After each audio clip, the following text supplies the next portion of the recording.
오늘 하나님의 말씀 함께 나눌 말씀은 하나님과 자녀들 이런 제목을 가지고서 함께 말씀을 나누도록 하겠습니다. 자, 여러분들은 누구의 자녀입니까? 여러분들은 누군가의 자녀이죠. 전 누군가의 자녀가 아닙니다라고 하시는 분 있으세요? 네, 누군가의 부모가 아닐 수는 있지만은 누군가의 자녀가 아닐 수는 없습니다. 여러분들이 이 땅에 태어나고 존재하는 한 여러분들은 누군가의 자녀입니다. 여러분 누구의 자녀이세요? 누구의 자녀이세요? 여러분의 어머님, 아버님 얼굴이 떠오르고 그 다음에 이름이 떠오르세요? 그렇죠? 예, 누구 씨의 아들, 딸인 거죠. 그렇죠? 예. 그래서 지난주에 잘들 다녀오셨죠? 네. 그래서 부모님들 뵙고 그렇게 하셨을 것입니다. 우린 누군가의 아들, 딸들입니다. 네. 혹 결혼을 하지 않든지 또 자녀가 태어나지 않아가지고 부모가 될 수는 없을 수는 있어도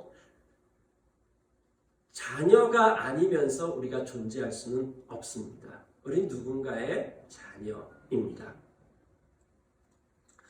자, 그 다음에요. 이게 끝인가요? 그걸 조금 더 크게 확대 좀 해볼까요? 여러분은 누구의 자녀이십니까? 여러분은 대한민국의 자녀지요. 맞나요? 대한민국의 아들과 딸들 한 분 아니신 분들이 있네. 우리 교회가 다민족 교회입니다. 여기 지금 3개국 사람들이 함께 있습니다. 예, 아닐 수도 있습니다. 예, 중국의 딸들, 아들들도 있고요. 그다음에 미국의 아들들도 있습니다. 그렇죠? 예. 대한민국의 아들, 딸들도 있고요. 예, 좀 더 넓게 보면은 그렇게 얘기합니다. 그래서 한국 사람들은 한민족이고 단군의 자손들 뭐 그렇게 이야기를 합니다. 맞죠? 그걸 또 조금 더 넓혀 볼까요? 여러분 누구의 자녀입니까? 사람의 자녀이죠. 그렇죠? 사람의 자녀, 인류의 자녀. 저 아닌데요. 그러신 분들이 있으세요? 여러분들은 인간의 자녀들입니다. 자, 그 위는 또 없을까요? 좀 더 넓히면은 뭐 없을까요? 성경은 그거에 대해서 이렇게 얘기해주고 있습니다.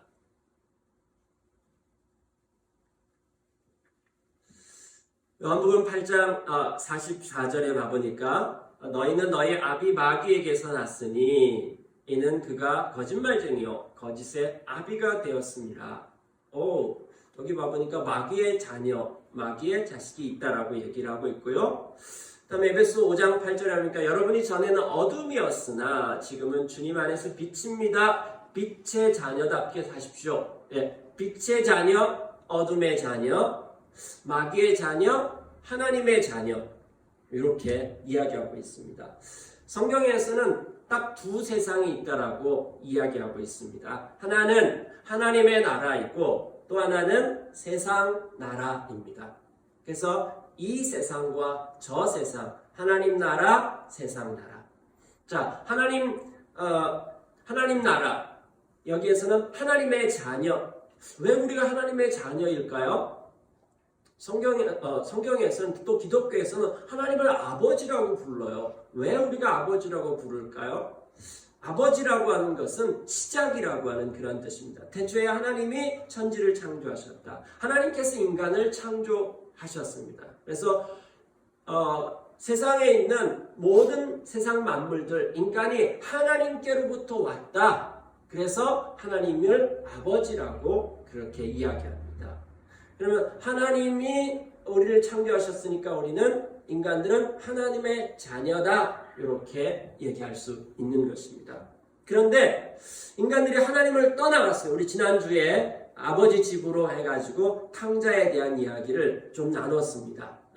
그 둘째 아들이 아버지 집을 떠나서 먼 다른 나라로 갔다라고 얘기했죠. 그 다른 나라가 바로 세상 나라라고 그렇게 이야기했습니다. 그래서 하나님을 떠나버려가지고 인간들이 자기가 하나님의 통치권을 거부하고 세운 나라가 바로 세상 나라이고 그 세상 나라의 통치권자가 마귀입니다. 그래서 더 크게 이렇게 보자면은 하나님의 자녀인가 아니면은 마귀의 자녀인가, 빛의 자녀인가 어둠의 자녀인가. 빛과 어둠으로 얘기하고 있어요. 빛은 뭔가 볼 수 있는 것이고요. 어둠은 보이지 않는 것이지요. 네, 보이지 않는 것. 그래서 어둠 가운데서 내가 누구인지, 그 다음에 왜 존재해야 되는지 이런 것들에 대해서 보이지 않는 것이죠. 그래서 요한복음에서는 그걸 갖다가 빛과 어둠 이렇게 좀 많이 표현해주고 있습니다. 자, 여러분은 단순하게 그냥 간단하게 생각하자면 누구누구 씨의 자녀일 수 있습니다. 그 부모님이 돈이 많은 부모님일 수도 있겠고요. 뭐 가난한 부모님, 부자 아빠, 가난한 아빠 뭐 이런 책도 있는데요. 뭐 그럴 수도 있고요.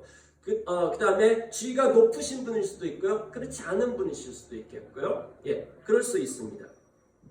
그 다음에 각 나라 그 가운데 대한민국이라고 하는 나라에서 태어나가지고 그 자녀일 수도 있겠고요. 그 다음에 우리 모두 사람의 자녀일 수도 있는데, 그 다음에 우리의 소속을 또 좀 더 넓히면 이 계보를 갖다가 쭉쭉쭉쭉 올라갔을 때 하나님의 자녀인가 아니면은 마귀의 자녀인가. 자, 안타깝게도 이 계보를 따라 올라갔을 때 어떤 일이 일어났냐면요, 하나님이 원래 우리를 창조했는데 그때 우리의 조상인 아담이 하나님을 떠나버렸다고요. 하나님을 떠나가지고 그 떠난 상태에서 모든 인류는 태어났어요. 그래서 하나님을 떠난 상태 가운데서 태어났기 때문에 우리는 우리의 소속이 어디로 되어져 있냐면은 사실은 세상 나라의 자녀들이라고 할 수 있는 것이죠. 자, 현재 여러분들은 누구의 자녀입니까?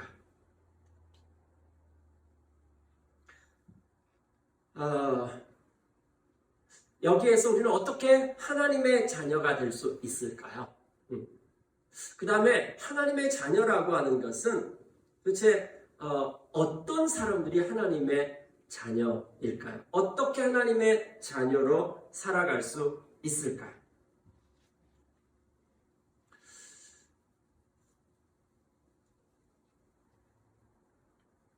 자, 우리 다 같이 한번 읽어볼까요? 요한복음 1장 11절 12절 이렇게 읽도록 하겠습니다. 시작. 곧 그 이름을 믿는 자에게는 하나님의 자녀가 되는 권세를 주셨으니 이는 혈통으로나 육정으로나 사람의 뜻으로 나지 아니하고 오직 하나님께로부터 난 자들이니라. 자, 여기 봐보니까 여러분 엄마 아빠의 자녀가 어떻게 됐습니까? 시험 봐서 되신 분 있으세요? 우수한 성적으로 통과했다. 뭐 그렇게 해서 되셨습니까? 응? 아니면 여러분들이 간절히 막 원해가지고 이 당첨되셨습니까? 자, 여러분이 어떻게 여러분의 부모의 자녀가 되었죠? 자, 그렇게 되는 방법은 그냥 간단합니다. 엄마 아빠에게서 태어나는 것이죠. 자, 자녀가 되는 방법은 태어나는 방법입니다. 태어나는 거죠. 입양을 통해서도 입양으로 해가지고 법적으로 태어나는 것이고요. 그 다음에 자연적으로 해서 태어날 수도 있는 것이고 어떻든지 간에 태어나는 것입니다. 태어남으로 인해서 자녀가 되어지는 것입니다. 아까 얘기했던 것처럼 우리는 세상 나라는 하나님을 떠난 상태 아담 이후에 태어난 모든 사람들은 하나님을 떠난 상태에서 태어났습니다. 그래서 우리 모두 죄 가운데서 태어나가지고 죄성을 가지고 태어났습니다. 그 죄성은 뭐냐면은 하나님을 거부하고 내가 내 인생의 주인이다. 나 중심. 내가 내 삶의 중심이 되고 내가 신이 된 그 상태에서 태어난 것입니다. 근데 어떻게 하나님의 자녀가 될 수 있는가? 하나님의 자녀는 첫 번째는 하나님으로부터 난 자들이에요. 혈통으로나 육정으로나 사람의 뜻으로 나지 못한다라고 얘기하고 있습니다. 이게 무슨 말이냐면은 엄마 아빠가 하나님의 자녀야. 예수 믿어서 하나님의 자녀야. 그렇기 때문에 나도 하나님의 자녀야. 이게 안 된다는 소리입니다. 엄마 아빠가 기독교니까 나도 자연스럽게 기독교인이야. 이것이 아니라고 하는 것입니다. 그것은 여러분하고 상관이 없습니다. 자, 여러분에게 있어서 엄마 아빠가 여러분을 낳았죠. 하지만 그 엄마 아빠도 더 크게 봐보면은 대한민국의 자녀이고, 동등하죠. 대한민국의 아들과 딸인 것은 엄마 아빠나 나나 똑같은 거죠. 그렇죠? 또 더 크게 봐서 사람의 자식인 거 똑같게 되는 것이죠. 네. 여기가 하나님의 자녀가 되는 것, 이 혈통으로 안 된다라고 이야기하고 있습니다. 그 다음에 내가 막 되고 싶다고 해서 되는 것도 아니고, 그럼 어떻게 되느냐? 그 11절에서 얘기하고 있죠. 영접하는 자, 곧 그 이름을 믿는 자. 영접한다라고 하는 그 말에 대한 해석이 뭡니까? 그 이름을 믿는 자. 여기서 말하는 그는 누구냐면은 예수님인 것이죠. 그 예수님, 그분을 맞아들이고 그 이름이라고 하는 것은 그 존재를 말하는 것입니다. 그 사람을 믿는 자들, 믿는다라고 하는 말은 그럼 또 무슨 소리냐? 믿는다라고 하는 것은 어떤 한 존재가 있습니다. 믿음이라고 하는 건 믿음의 대상이 있고요. 그 믿음에 대한 믿을 신자 했을 때 사람 인자에다가 말씀 원자거든요. 그 사람의 말에 대해서 내가 받아들이고 행동한다라고 하는 것이거든요. 그러면은 믿음은 들음에서 난다라고 그렇게 얘기했죠. 이 예수님이라고 하는 분이 이 땅에 오셨어요. 그분에 대해서 그분의 이야기를 듣고 그분에 대해서 내가 어떤 반응을 보일 것인가, 그분을 내가 거절할 것인가, 아니면 그분이 하나님이신데 인간으로 오셨고 그래서 내가 그분에 대해서 그분이 나의 주인이시고 왕이시다라고 고백할 것인가 하는 것입니다. 그래서 내가 그분을 믿는다라고 하는 것은 그분을 신뢰하는 관계 가운데 들어가는 것입니다. 그래서 믿음이라고 하는, 성경에서 말하는 믿음이라고 하는 것은 일회성이 아닙니다. 이건 현재 진행형이고요.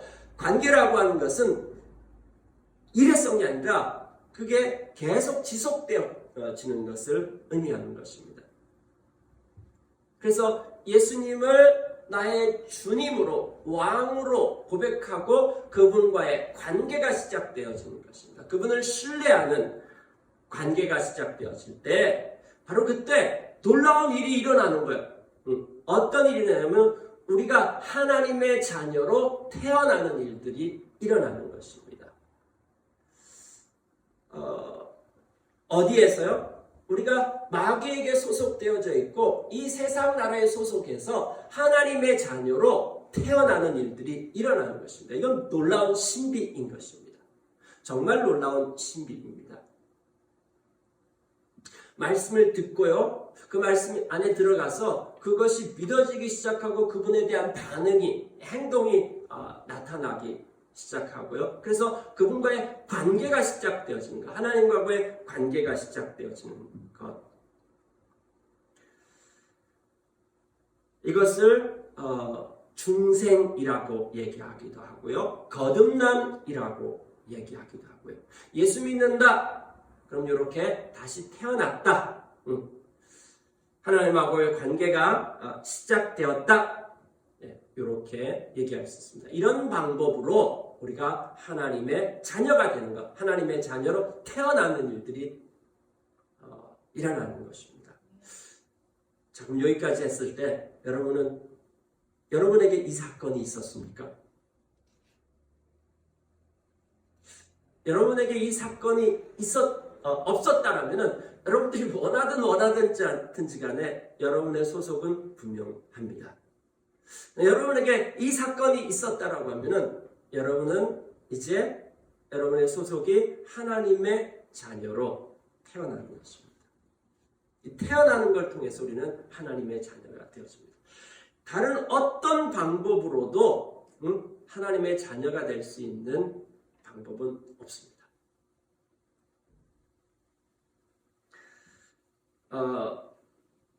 여러분은 하나님의 자녀로 태어나셨습니까? 거듭나셨습니까? 그와 같은 일들이 여러분 가운데 일어나셨습니까?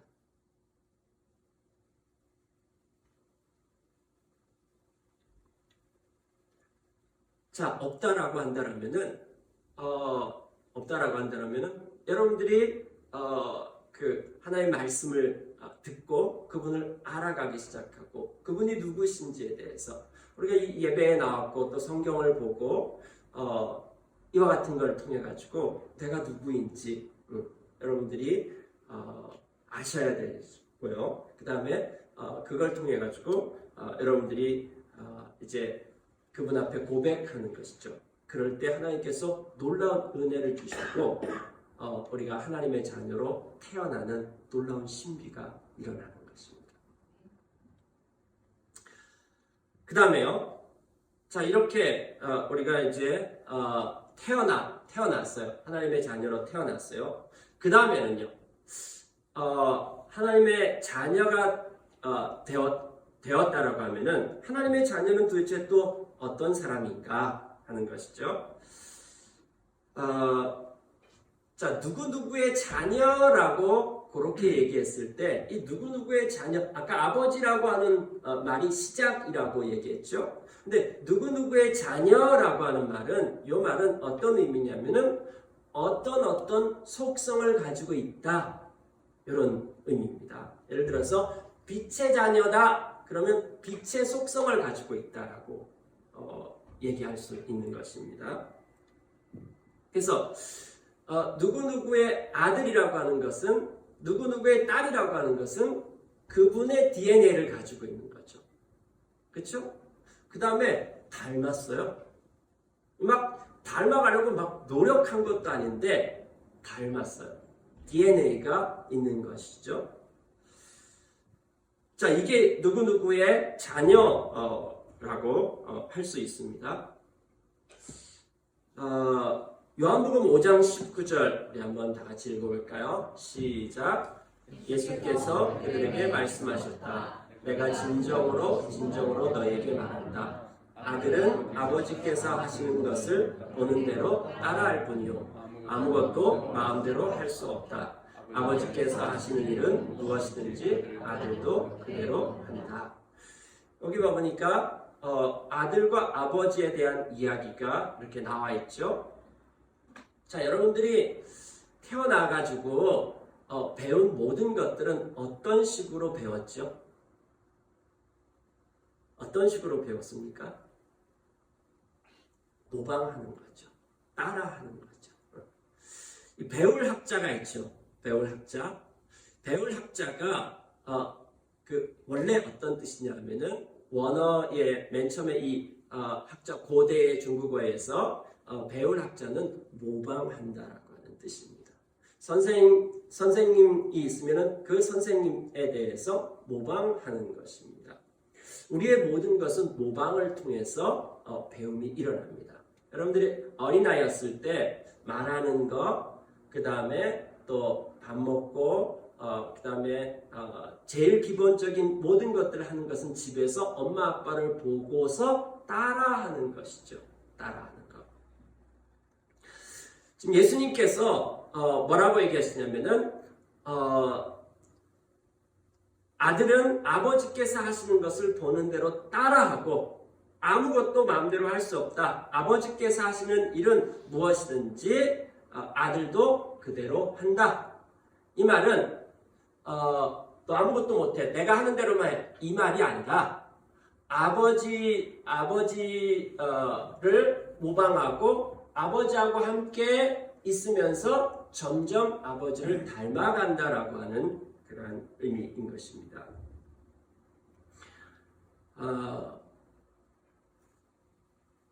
그 다음에요. 요한복음 8장 39절 한번 읽어볼까요? 시작. 그들이 예수께 말하였다. 우리 조상은 아브라함이요. 예수께서 그들에게 대답하였다. 너희가 아브라함의 자녀라면 아브라함이 한 일을 하실 것이다. 여기에서도 누구누구의 자녀, 아브라함의 자녀라고 하면은 아브라함의 속성을 가진 아브라함 같은 자라고 하는 의미라고 하는 것이죠. 그럼 아브라함의 자녀라고 하면은 사람들이 그 당시에 생각했을 때 아브라함 같은 사람 이렇게 받아들인 거죠. 그 당시에 수고 같은 거죠. 아브라함의 자녀다. 그럼 아브라함처럼 행동을 해야 되는 거예요. 그럼 아브라함이 누구죠? 이스라엘 사람들의 조상.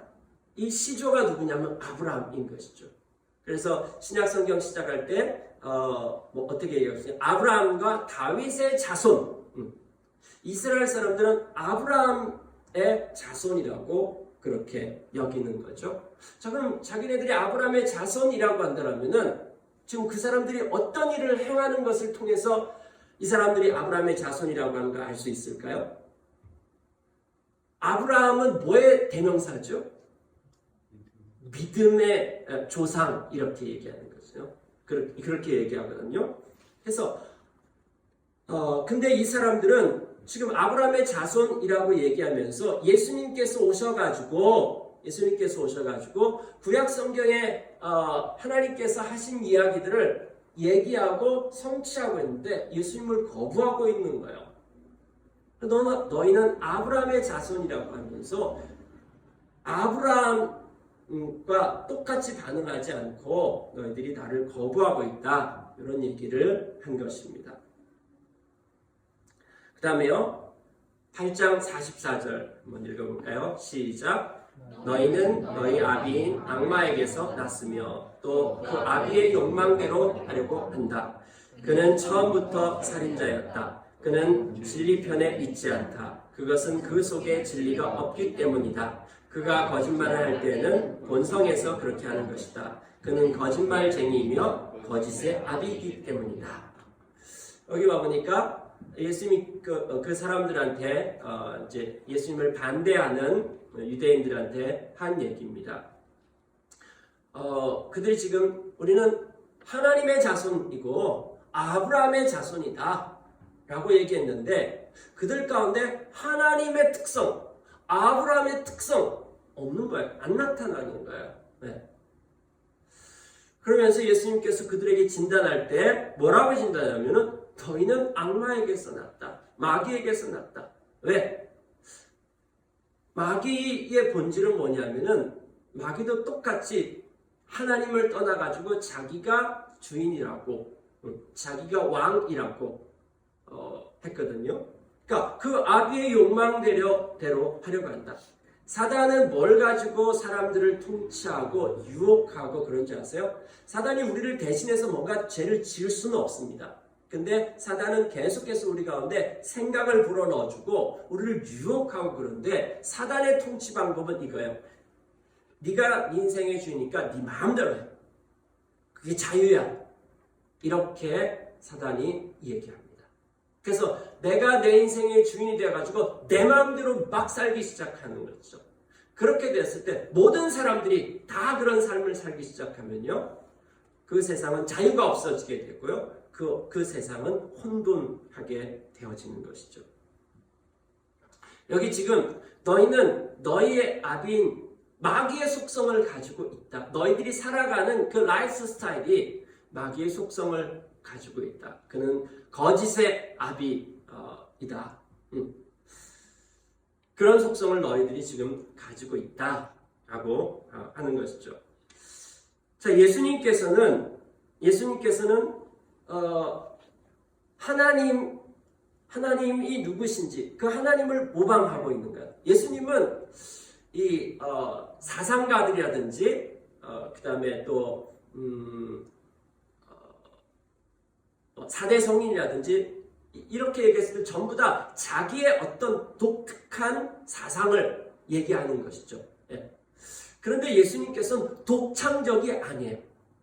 예수님은 전부 예수님께서 하신 것들을 봐보면은 지금 성경 처음부터 시작해가지고 인간을 구원하기 위한 하나님의 계획이 쭉 지금 진행되고 있거든요. 구약 성경에 하나님의 스토리가 흘러왔어요. 그 하나님의 스토리가 흘러왔는데 바로 그 일들을 나는 성취하기 위해서 왔다. 그러니까 지금 예수님께서 하시는 건 독창적이고 뭐가 대단하고 내 생각이 이렇게 지금 하는 것이 아니라 지금 하나님의 그 스토리 안에서 살아가고 있는 것입니다. 그리고 그 스토리를 내가 이루고 있다.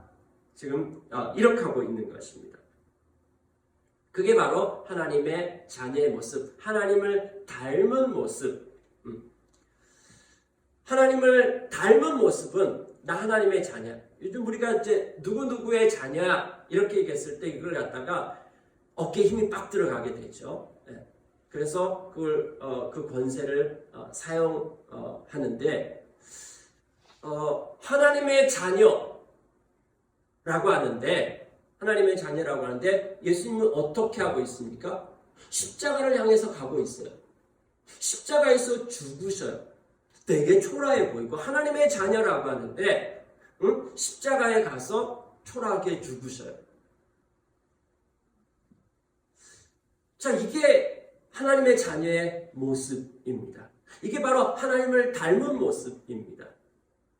하나님은 사랑의 하나님이고 하나님의 아까 사단의 통치 방식은 네가 네 인생의 주인이야, 네 마음대로 해, 뭐 이렇게 얘기하는데 하나님의 통치 방식은 사랑의 통치 방식입니다. 억압한다든지 그 다음에 또 폭력으로 한다든지 그렇게 하지 않으셔요. 하나님의 통치 방식은 사랑과 섬김과 나눔과 이런 방식이에요. 그런 방식으로 하나님께서 통치하시는데 지금 예수님은 그 하나님의 통치 방식, 하나님을 모방하고 하나님을 닮은 모습. 그러니까 예수님 늘 하나님하고 교제하고 그래가지고 점점 더 하나님을 닮아갖고 그 하나님의 닮은 모습대로 살아가셨다라고 하는 거죠. 그래서요, 하나님의 자녀들은 하나님을 닮습니다. 그 하나님의 DNA가 있고 하나님을 그 자녀를 통해서 하나님을 보게 되는 것이죠. 여러분 하나님의 자녀입니까? 여러분의 삶에는 어떤 특성이 나타나고 있습니까? 자, 세 번째 1장 11절 요한복음 1장 11절 우리 다시 한번 보죠. 시작. 영접하는 자 곧 그 이름을 믿는 자들에게는 하나님의 자녀가 되는 권세를 주셨으니. 자, 하나님의 자녀로 태어났어요. 이 자녀가 자라가면서 점점 더 처음 태어났을 때 얘 도대체 누구 닮았어? 뭐 이렇게 얘기할 수 있는 거죠. 근데 점점 커가면서 이건 아빠를 닮았고 이거는 엄마를 닮았고 뭐 이런 모습들이 이렇게 좀 계속 나타나는 것이죠. 그런 모습들이 나타나고요. 그 다음에 하나님의 자녀가 된다라고 하는 것은 어떤 의미인가? 여기 보면 하나님의 자녀가 되는 권세를 주셨다라고 얘기했는데 이게 뭔 얘기일까요? 로마서 8장 17절도 우리 같이 한번 읽어보죠. 시작. 자녀이면은 상속자이기도 합니다. 우리는 하나님이 정하신 상속자요 그리스도와 더불어 공동 상속자입니다. 네. 자, 자녀이면은 상속자래요. 네. 이건 요 당시에 로마 시대의 어떤 모습이었습니다. 자녀라고 하는 말하고 상속자라고 하는 것. 자녀이면은 아버지의 그 가문에 있는 모든 것을 상속받는 자라고 하는 그런 의미인 거죠. 여기데 권세라고 하는 말은 뭐냐면은 어떤 권리를 준다라고 하는 거죠. 권위라고 하는 것입니다. 권위. 엑수시아라고 하는 말인데 어떤 권위를 주는 것입니다. 근데 뭘 상속받을까요? 여러분 상속받을 게 좀 많습니까? 저희 집은 상속해줄 게 없습니다. 그래서 제가 아이들한테 얘기할 때 엄마 아빠가 너희들한테 줄 재산이 있긴 해. 그 상속에 대해서 이 얘기를 해줬으면 별로 이렇게 시큰둥하더라고요. 아빠가 평생 동안 매일 아침마다 말씀 묵상한 거 그거 상속해줄게. 자, 누가 가져갈래? 아직까지 답이 없습니다. 여러분 상속할 게 많으셔요? 네. 진짜 얼마면 되겠습니까, 여러분? 응? 자, 여러분 이 2022년도에 미국의 그 경제 매체인 포브스에서 발표한 것이 세상에 돈이 제일 많은 사람이 일론 머스크라고 하는 사람이라고 합니다. 이 사람이 테슬라 자동차의 CEO인데요. 이 사람의 그러니까 이제 여기선 정확한 통계를 가지고 얘기하는 것입니다. 이 사람이 자산이 어느 정도 있냐면요, 265조가 있습니다. 265조. 근데 이건 공식적인 거고요. 비공식적인 것으로 따지자면요, 이 가문 로스차일드라고 하는 가문보다 돈이 더 많은 가문이 있지가 않습니다. 뭐 사람들마다 조금 다르게 얘기하는데 아까 265조라고 했죠? 그렇죠? 근데 이 가문은 돈이 얼마 있는지 아세요? 5경입니다. 5경. 뭐 상상이 되세요? 5경. 265조면은 껌값 아니겠습니까? 그렇죠? 저기 이제 그 가족의 이 문양입니다. 저기 보면은 뭐 잘 보일지 모르겠는데 이렇게 화살 5개를 쥐고 있는 것입니다. 로스차일드 가문이 한 250년 정도 한참 부유했을 때는 전 세계 경제의 절반을 이 집안이 갖고 있었대요. 지금도 측정할 수 없는 게, 여러분 미국 달러 누가 만들어내는 줄 아세요? 국가가 안 만들어냅니다. 이 가문이 만들어냅니다. 은행부터 해가지고요, 측량할 수가 없습니다. 근데 이 집안이 이제 250년 전에부터 일어나기 시작을 했는데, 그때 이 차일드 가문의 그 집안을 일으킨 그 차일드 씨한테 5명의 자녀가 있었고요. 이 5명의 자녀를 독일, 그 다음에 영국, 프랑스, 그 다음에 오스트리아, 이탈리아 이렇게 분산을 시켰어요. 그렇게 하고 서로가 긴밀하게 연결하면서 이게 한 나라에서 돈 좀 버는 이 정도가 아니었던 거예요. 네. 그런 식으로 해가지고 이 어마어마한 재산을 갖게 됐죠. 이 집안의 상속을 받는다면 어떻겠습니까? 여러분들이 여기 태어났어요. 우리 경서자매가 너무 좋아하는, 상상하면서 막 좋아하는 것 같은데 마스크 썼는데도 막 이렇게 다 보이네. 이 집안에 여러분들이 딱 태어났어요. 그러면은 막 금수저 정도가 아니죠. 네. 다이아몬드 수저를 막 입에 물고 태어난 것과 마찬가지이겠죠. 그렇죠?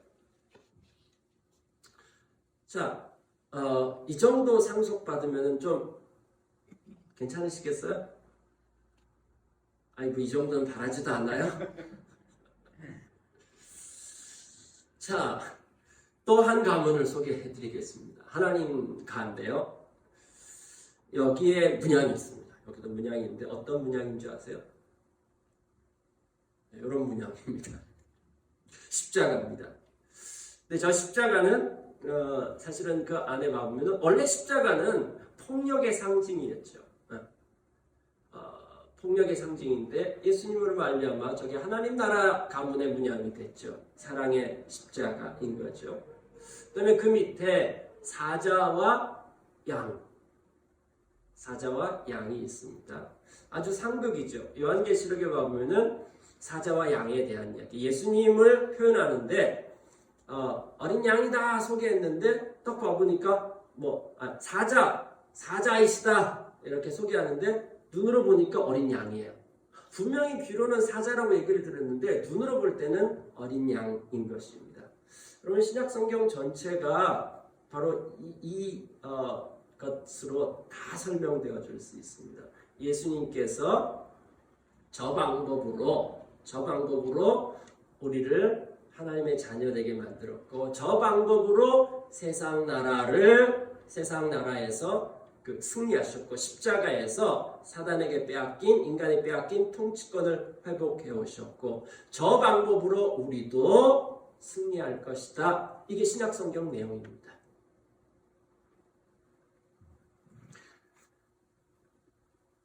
자, 그러면은 하나님 가문에 들어가면 뭘 상속받을까요? 뭘 받으셨으면 좋겠어요? 자, 여러분, 로스차일드 가문 정도가 아닙니다, 여러분. 하나님께서 우리에게 상속해 주시는 건 뭐냐면은 하나님 나라를 상속해 주십니다. 감이 안 오시죠? 아까 오경 얘기했을 때도 벌써 감이 안 왔어. 그렇죠? 여러분이 하나님의 자녀가 되었을 때 여러분이 상속받는 것은 뭐냐면은 여러분이 믿든지 안 믿든지 상관없이 성경 전체에서 계속 얘기하고 있는 것이 뭐냐면 여러분 하나님의 자녀라면은 상속자인데 뭘 상속받느냐 하면은 하나님 나라를 상속받습니다. 하나님께서 이 온 우주 전체를 다 창조하시고 난 다음에 이 통치권을 맨 처음에 누구에게 줬냐면은 인간에게 주셨어요. 그런데 이걸 갖다가 사단에게 인간이 홀라당 넘겨버렸고요. 이걸 회복하기 위해서 예수님께서 이 땅에 인간의 모습을 입고 오셨고, 그래서 십자가에 못 박혀 죽으신 이유가 죄사하는 정도가 아니라 이거를 회복시켜 주기 위해서입니다. 그렇게 해서 회복시키고 난 다음에 하나님께서 다시금 우리에게 그 통치권을 다시금 주는 거예요. 지난주 탕자 이야기랑 똑같은 이야기입니다. 그래서 지난주 탕자 이야기가 하나님과 우리의 이야기입니다. 그 탕자가 어떻게 돌아왔는지에 대한 비하인드 스토리가 여기에 있습니다. 자, 탕자가 돌아갈 때 어떻게 합니까? 지금 상황에서 제정신이 들었죠? 제정신이 들어가지고 이제 돌아가자라고 얘기하면서 우리 아버지 집은 어떻고 뭐 이렇게 얘기하면서 이제 돌아가면은 나는 아버지의 아들이 아니라 종으로서 살려고 하자. 그래서 돌아가서 이제 아버지한테 종 얘기 끊으려고 하는데 아버지가 어떻게 하십니까? 아버지가 막 계속 뽀뽀해가지고 말도 못해. 그래가지고 어떻게 해요? 옷 가져와, 신발 가져와, 그 다음에 반지 가져와. 반지가 뭔지 아세요? 반지? 도장인 거죠. 그 반지가 의미하는 것이 아들의 권리와 신분인 것이죠. 그것을 회복시켜 주시는 거죠. 우리는 하나님 나라를 상속받을 자들인 것입니다. 여러분이 하나님의 자녀라고 하면은 여러분이 어떤 사람인지 아셔야 됩니다.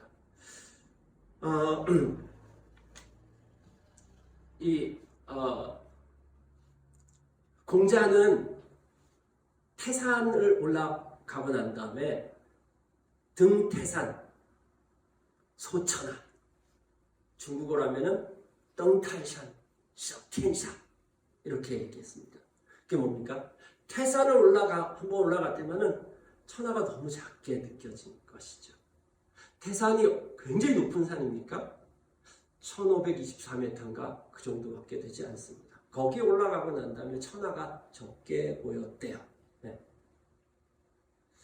여러분, 하나님의 자녀가 돼서 하나님을 알기 시작하면요, 그 하나님하고 교제하고 그 하나님을 점점 알아가기 시작하면요, 여러분의 삶과 여러분의 관심과 그 모든 것들이 달라지기 시작합니다. 여러분, 로스차일드 가문의 사람만 되더라도 여러분들이 생각이 달라질걸요? 여러분이 어마어마하게 뒷배경이 있다라고 시작할 때 여러분 걸음걸이부터 달라질걸요? 여러분 옷 입는 거, 자세 달라질걸요? 우리는 그 정도가 아니라 온 우주 만물을 통치하신 그 하나님께서 우리의 아버지이시고 그 다음에 그 아버지께서 우리로 하여금 이 모든 통치권을 다시금 우리한테 맡기시는 것이죠. 그게 여러분이 상속받을 그 내용입니다. 이걸 어려운 말로 성경이 기업이라고 얘기했는데, 기업이라고 하는 말이 회사가 아니라 기업이 유산, 상속을 의미하는 것입니다. 그것이 바로 하나님 나라를 통치할 상속자들입니다. 그것이 여러분이십니다. 여러분이 얼마나 대단하고 큰 사람들입니까? 자, 그러면은 그거에 대해서 어떻게 저희들이 될까요? 여기서 우리가 질문을 하나 하죠. 왜 예수님을 하나님의 아들이라고 얘기할까요? 왜 예수님을 하나님의 아들이라고 하죠? 왜 예수님을 독생자라고 얘기하죠? 독생자는 뜻이 뭘까요? 하나님의 아들이라고 하는 말의 뜻은 뭘까요? 왜 예수님을 하나님의 아들이라고 그랬죠?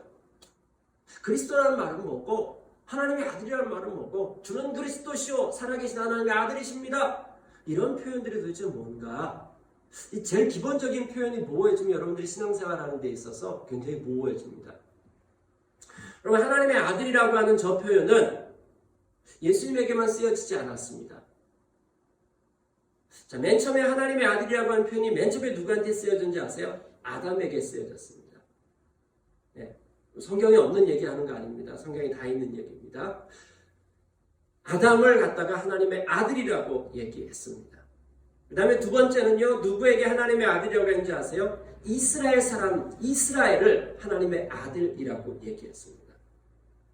세 번째는요, 누구에게 하나님의 아들이라고 했냐면은 이스라엘의 왕을 하나님의 아들이라고 얘기했습니다. 특별히 시편 2편 같은 경우는 왕 대관식에서 그렇게 얘기했어요. 너는 내 아들이라, 오늘 내가 너를 낳았다. 네.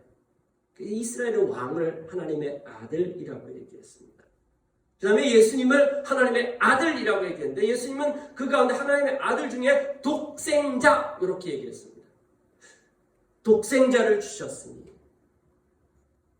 그 말은 무슨 말일까요? 이 독생자라고 하는 말은 유일무이하다, 비교 불가, 유일무이한 아들이라고 하는 뜻입니다. 비교 불가하다, 유일하다. 그 다음에 다섯 번째 하나님의 아들이라고 하는 자녀라고 하는 이 표현이 누구에게 되었습니까? 예수님을 믿는 사람들.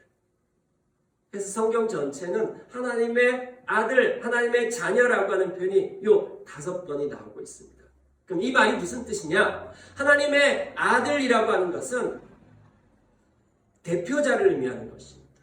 대표자. 아담은 누구냐면요, 온 인류의 대표자입니다. 하나님께서 맨 처음에 인간을 만드실 때 인류의 대표자 아담이었습니다.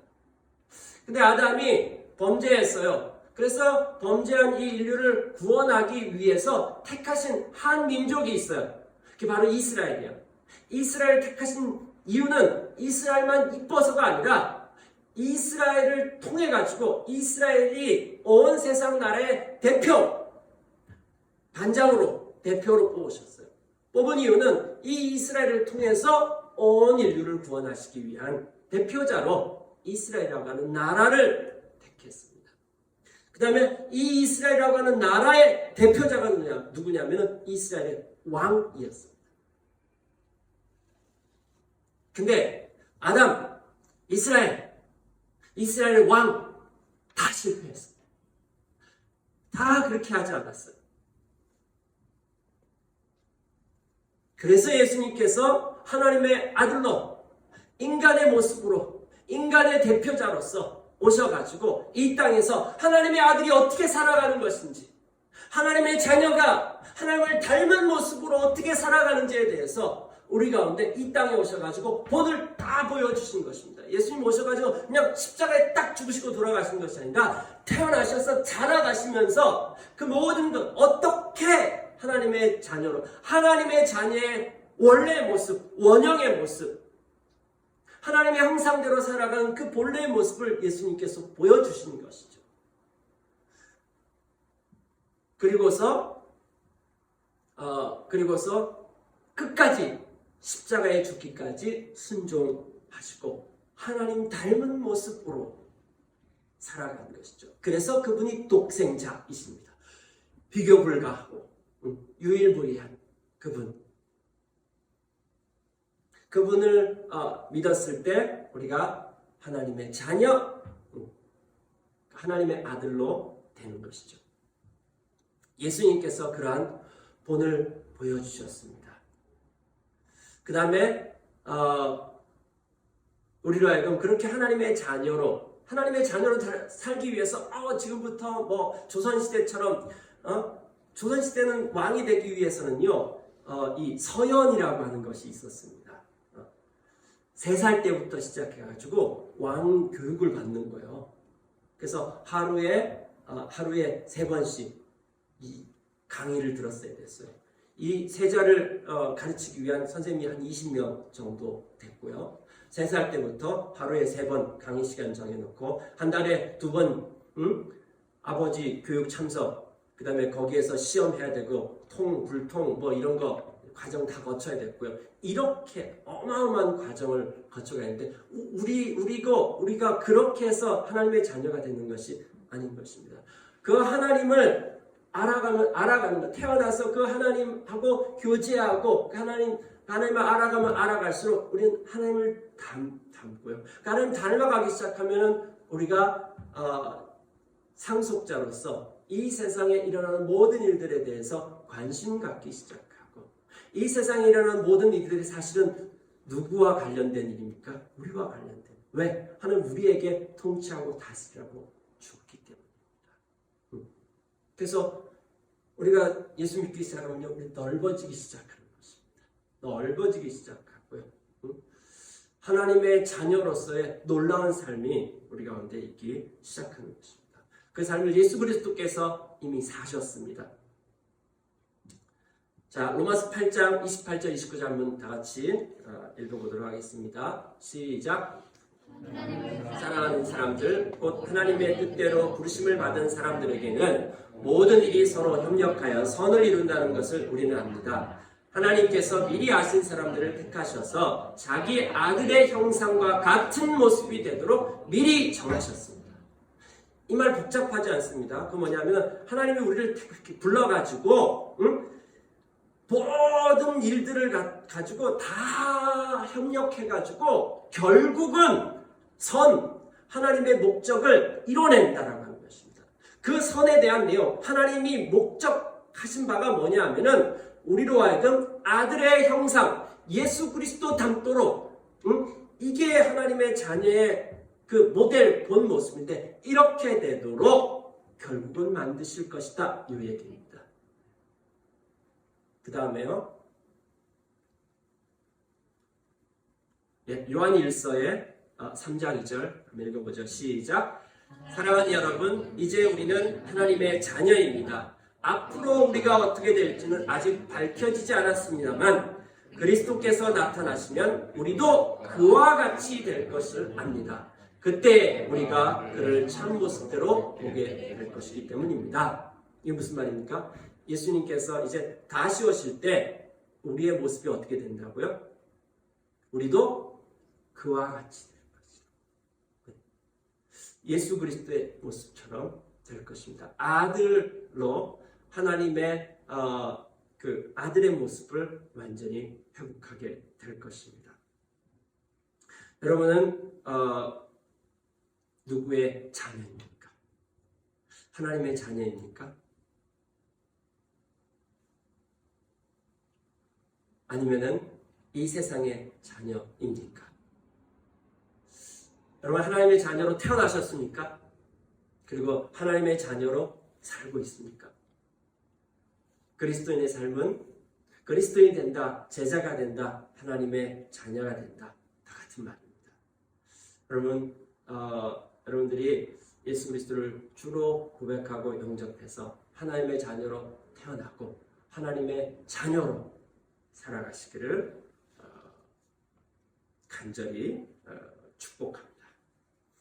이 시간에 우리 좀 이 말씀, 들은 말씀을 가지고 하나님 앞에 나아가서 좀 기도하는 시간 갖도록 하겠습니다. 나는 누구의 자녀인가? 나는 아무의 자녀도 아니에요. 여러분들이 그렇게 아무의 자녀도 아니라고 말하든 안 하든 상관없이 여러분이 누구의 자녀인지는 명확합니다. 하나님의 자녀로 태어나지 않았으면은 여러분은 이 세상 속에 속하여 있는 아직까지도 이 세상 나라에 속한 자녀인 것입니다. 자, 여러분들이 그렇다라고 하면은 거기에서 여러분들의 본 모습으로 돌아오셨으면 좋겠습니다. 어떻게 돌아오냐고요? 우리가 돌아올 수 있도록 하나님의 또 다른 아들이신 예수님께서 이 땅에 오셔가지고 그 모든 길이 우리 돌아갈 수 있는 그 모든 길을 만들어 놓으셨습니다. 그래서 그분을 신뢰하고 믿고 따르기로 이렇게 고백한다라고 하면은 그때 여러분이 하나님의 자녀로 다시금 태어나는 것입니다. 이미 여러분이 하나님의 자녀가 되었다라면은 여러분이 하나님의 자녀로 살아가는 삶, 그것이 무엇인지 오늘 말씀을 나눴습니다. 이 시간 이 두 가지에 대한 질문을 하면서 여러분들이 하나님 앞에 좀 들은 말씀을 가지고 고백하고 기도하는 시간 갖도록 하겠습니다. 함께 기도하시겠습니다.